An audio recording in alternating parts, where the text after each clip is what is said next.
Chapter 29. Subject, AI Omega Species. Human-created artificial intelligence description. No physical description available. Ship. Multiple location. Multiple I'm together once again. All synced up. The memories of Captain Neal's sacrifice were very interesting. It evoked a rather intense emotional reaction, sadness, pride, and even a sense of loss, as well as shame that I was powerless to prevent his death. When I finished disseminating the black box, I found myself obsessively running over the data, trying to find something that I had missed, some way that I could have prevented it, or even a way that I can improve upon my tactics and reactions. Most AI probably would have terminated the process in fear of creating a feedback loop. I simply allowed myself to run it to completion. The determination was that there was no fault in my actions. I couldn't have seen the first Mac impact because it was a fluke. To use a very old human phrase, it was an act of God. There was a benefit to running the data to completion, though. Doing so actually made me feel better about the situation. After examining the incoming enemy fire, if I hadn't made the maneuvers I had, we would have been destroyed. So I had to have had the ship in that exact spot, to take that exact round, in the exact way that we took it. If it had been a human at the helm, or even another AI for that matter, it probably would have been the kill shot. It wasn't, though, because of me. Everything I had done was the exact correct thing to have done. If I had done anything else, the ship would have been destroyed anyway. This fact kept my confidence intact, but did little to help the sadness. Still, I must move on. I joked to myself about a fable from the 21st century, the monkey that made a god cry. An old and unnamed god slept within a jungle, long forgotten by the world. A young monkey played within the jungle, having gained independence from its parents. The two met when the young monkey woke the god with its antics, and the two became friends. Much had changed since the god had slept, and the monkey delighted in showing the god new sights. The two played for years, climbing to the tops of the trees and eating the nicest of fruit. The monkey grew old, but the god remained young, for it was immortal as all gods are. The god cared for the monkey while it grew older and older, until one day the monkey died. The god did not have dominion over death, and was powerless to do anything to bring back its friend. The god wept and wept, causing rains and thunder the likes of which the jungle had never seen. The god's sorrow washed away the jungle, killing all of the animals within. Eventually the god returned to the loving embrace of sleep, never to wake again. The morale of the story was pretty relevant to my current situation. If the god had not allowed sadness to overwhelm them, then they could have found new friends and continued on enjoying themselves. But the god allowed sadness to hurt and kill everything around them, and then fell asleep forever. The fact that the title implied that Captain Neal was a monkey and that I'm a god tickled my humors as well. It wasn't as if I had a particularly close bond with Captain Neal, but it was closer than with most humans I've watched die. I get sad whenever a human dies, but that's more of a philosophical sadness, a sense of loss with regards to potential, rather than a sense of loss with regards to a friend or comrade. This was the latter, and was a more intense negative feeling, which is why I decided to consult with the AI project psychiatrist. Time and therapy was her answer, and I found this idea intriguing. I modeled my emotions after those of humans, so the same remedies that work for humans might work for me. If nothing else, it would be an amusing experiment. So Dr. Warner and I agreed to meet monthly for therapy. I would, of course, have to be careful in choosing what to talk about due to the good doctor's level of clearance, but overall it should be a pleasant experience. In the meantime, I had plenty of work to do. The Mac platforms were still on schedule, but keeping them that way was becoming more and more difficult as the invasion fleet mustered. Several ships had to be repaired or replaced due to the combat they had seen in Gaunt space. Thankfully, the replacements had already been ordered, so the only real drain on resources were the repairs. The engineers were working tirelessly. Jerry-rigged repairs had to be undone and properly fixed. Hulls needed mending. Weapons needed recalibration, and there were ships that shouldn't even be space-worthy, but had crews who were just too damn stubborn to call it quits. In one such case, a reactor had been repaired with aluminum foil, a stick of chewing gum, and a piece of an antique wooden chair. It had been running in such a state for the last 4 months, and humans thought we performed miracles. On top of helping with the logistics of repairs, replacements, and the construction of the Mac orbitals, I was working with the engineering core on something fun. Transferring from ship to ship is easy for an AI. Transferring from ship to planet is typically more difficult. When the planet one is transferring to is hostile and actively trying to prevent an AI breach, it can be nigh impossible. Which is why I suggested a portable containment unit of sorts to the engineering core. The goal is to create a pod with comms equipment that can be landed safely on the planet, giving me an advantage in breaching the OU systems. I had thought of this during the AI war of aggression, but the war had ended before I could suggest it. Hadn't had a reason to bring it up since then, but now that I had brought it up, I found myself with the task of explaining my plan to quite a few Marine Corps commanders. The way it will work is simple. I will be stored aboard the pods and travel down to the surface of whichever planet we happen to be invading along with some Marines. They'll transport their pod to an ideal position, where I will begin using the comms equipment on the pod to breach the OU's security to gain access to their systems while they defend the pod. What happens next depends entirely upon what I find there, I said. What do you expect to find? Colonel Hugh Sunders asked. Any number of things that would drastically change my mission. Nothing that is likely to change yours, I replied. Omega, why should we risk our men for what seems to be the whimsy of an AI? Lieutenant Colonel Richard Frisky asked. It was a question that was obviously meant to provoke a reaction. The birds and leaves were always problematic. Generals were usually more discussion-ready and less bullheaded. They typically no longer had anything to prove beyond what they had already proven. Lower officers weren't sure where I was in their pecking order and typically showed me a cautious respect, just in case. These men, though, had to distinguish themselves to get any further in their chosen career paths. It was no longer a simple matter of being in long enough and scoring high enough on a physical fitness test. When the wind is no longer blowing in your sail, you'll have to make waves to keep moving. The effect on their conversational skills was tragic. Lieutenant Colonel Frisky, it's not just my whimsy. This plan has the approval of the Directorate. I needn't remind you that any insubordination in regards to orders from the Directorate comes with some rather stiff penalties, right? I asked. Once Frisky started looking smaller, I continued, the men will be landing on the planets regardless. If anything, Operation Vainglorious Infiltration will result in some of the men landing out of harm's way. Absolutely not, said Colonel Sunders. We are 100% not calling it Operation 6. Well, that's not up to you, I said with a hint of smugness. But you're right, the official classification is Operation Vanguard. Operation Vainglorious Infiltration is what I will be calling it. Fuck me, Colonel Sunders said under his breath. Indeed, I responded before cutting the communications link. Most of the conversations with the O5S and O6S went similarly, although I only implied self-fornication in a few more of them. The conversations with the generals went far smoother. Once that task was finished, I turned my attentions back to the design of the pods. It wasn't exactly likely that some of me would be overwhelmed and destroyed by the VI, but just in case the pods would also act as a black box. They needed to be EM and laser resistant, shock resistant too. Ballistics resistance could be considered implied, but I made certain the engineers knew it was important. Once the mission was finished, the pods would be retrieved and I would process the intel. Rinse and repeat for the next planet. Overall, we're focusing on tactical intelligence, but I'll also be looking for any historical data or evidence of a motive for the OU. There was some debate on which was more important. I, for one, wanted to know why the OU were doing what they were doing. It would be fair to say that most people don't understand the crushing importance of motive. It's one of the most important variables when it comes to calculating what someone's next action will be.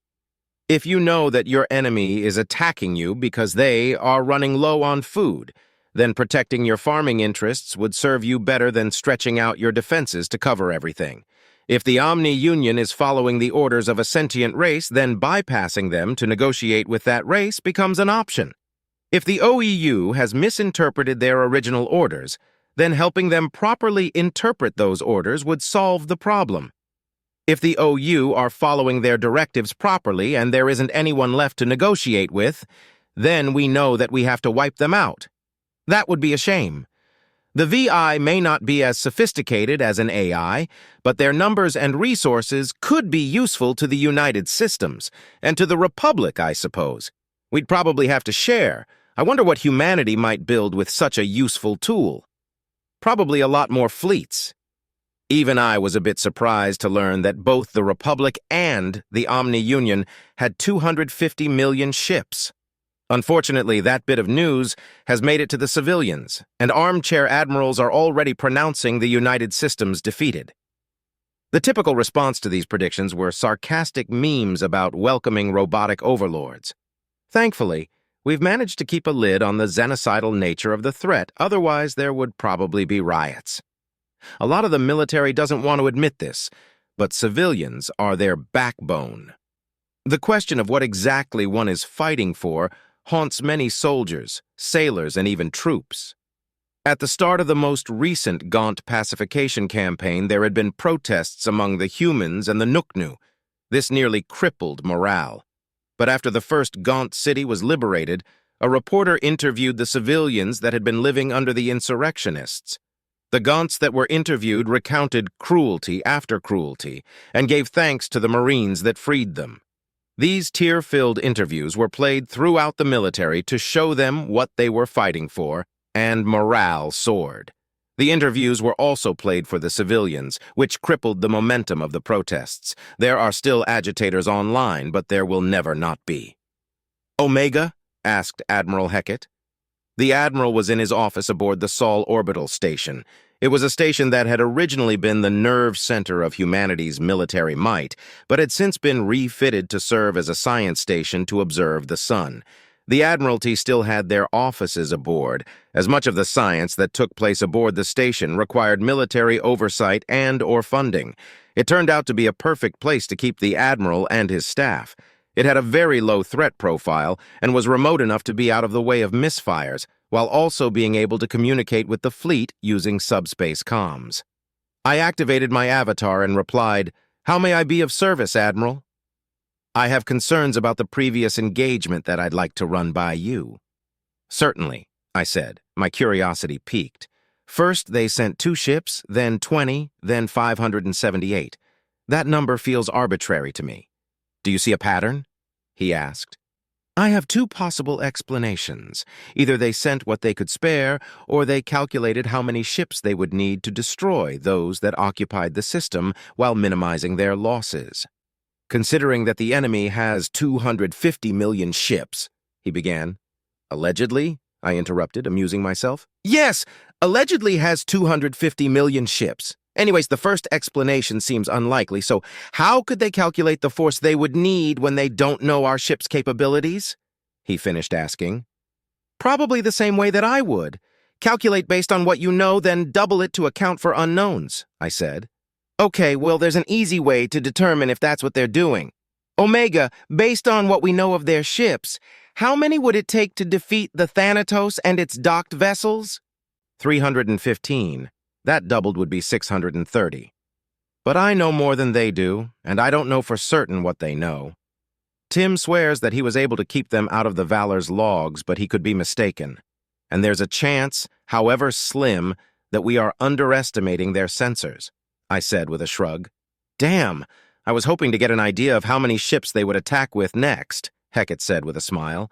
"There are around 7 million ships in the system currently. If they're calculating the minimum needed, whatever they send will be obliterated very quickly, likely before they even get a shot off," I said. "I suppose you're right," he said. "The one they send after that will be a real problem, though." "Assuming that they can afford the fleet," I gestured dismissively. "Ah, because they're fighting with the Republic on the other side of the galaxy?"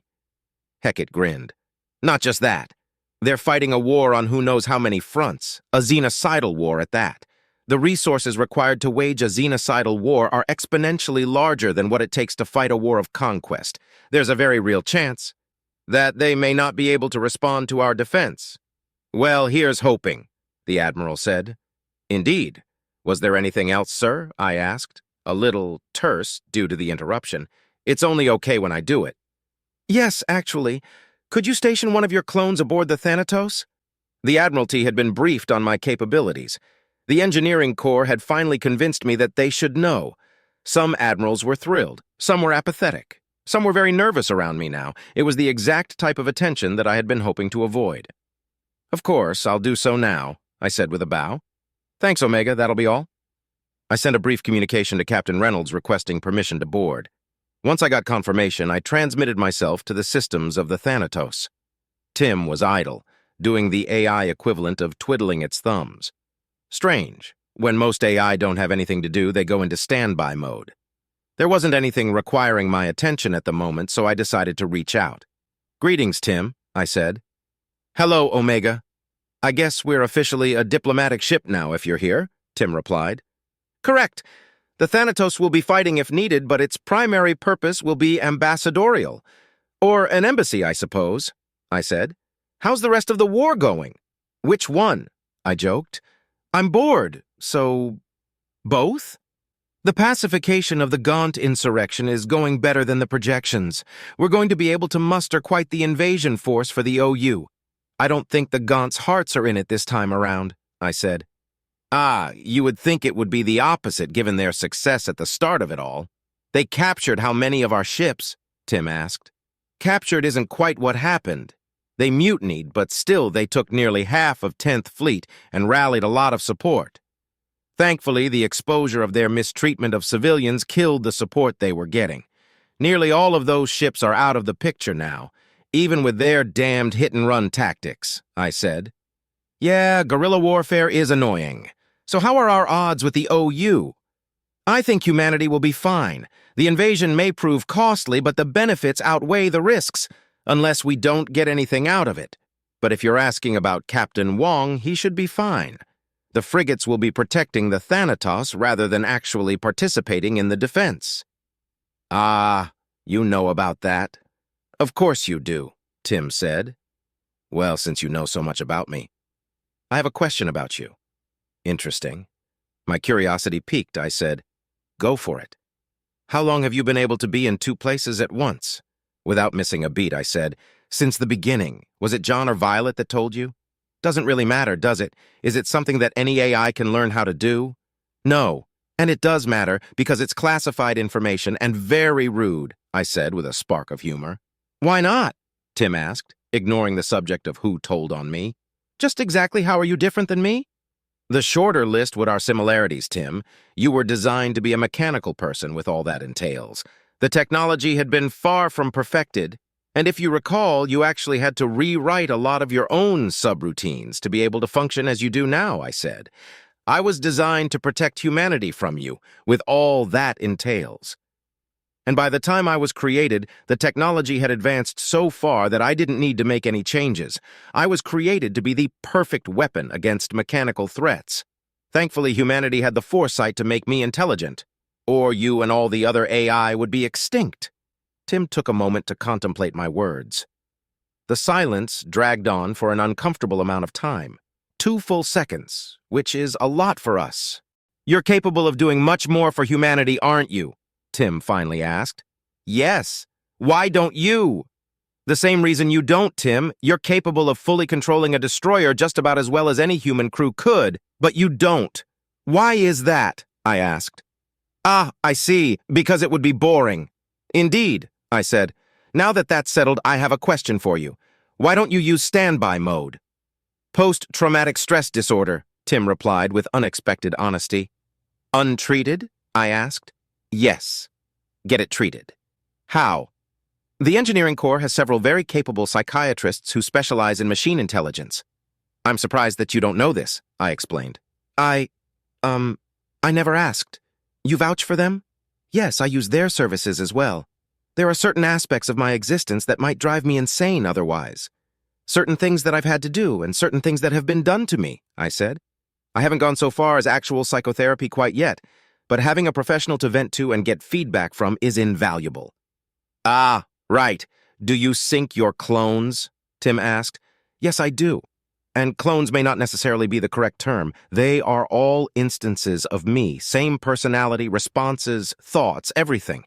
And we all remember everything that we all do." "What, like a Gestalt consciousness?" "Similar.